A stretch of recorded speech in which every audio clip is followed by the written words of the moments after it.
Mother took her 9-year-old daughter to the OBGYN. She suspected her daughter might be pregnant. At first, the girl's belly was just slightly swollen, but it quickly got so big that she couldn't even wear her clothes. At night, she started vomiting uncontrollably. Everything pointed to pregnancy. The father planned to take her to the hospital the next day, but just one night later, Maggie's belly had grown even bigger. Still, the doctor's tests showed everything was normal, but once they got home, her condition worsened. She was rushed to the ER again. I'm sorry to tell you that there appears to be 100% complete abdominal obstruction.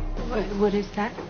Part of her intestines are twisted off. If we don't clear that obstruction right now, your daughter's going to die. From that point on, Maggie could only eat through a feeding tube. Just when they were losing hope, a doctor mentioned there was a specialist in Boston. Her mother decided to take her there, but when they arrived at the hospital, they were told they couldn't see the doctor without an appointment. The mother broke down in tears, begging. The nurse was sympathetic, but had to follow the rules. With no other option, the mother left with Maggie. They stopped at a restaurant. The mother had no appetite. Maggie tried to pour her some water, but accidentally knocked over the glass. The waiter didn't get upset at all. Instead, he joked with them, which really lifted their spirits. He noticed Maggie's swollen belly, and guessed they were there to see a doctor. He warmly offered to show them around the city. He took Maggie to the aquarium. For the first time in a long time, she smiled again like her old self. And even better news came. The hospital called. Maggie would get a full examination, but the results shocked the doctors. They discovered Maggie's entire digestive system, including her stomach and intestines, had completely shut down. There was no known cure. The only option was medication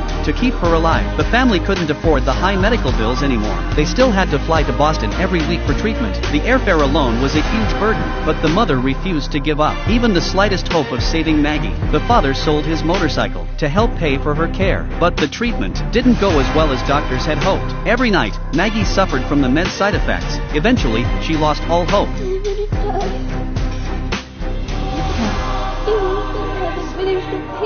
She began resisting treatment, refused to take her medicine or even shower. Her mother finally made a heartbreaking decision to stop treatment and bring Maggie home, so she could pass peacefully, surrounded by family. Back home, the family lived in constant anxiety. The mother even lost faith in Jesus, no longer able to pray with sincerity. It won't be okay. Stop saying that.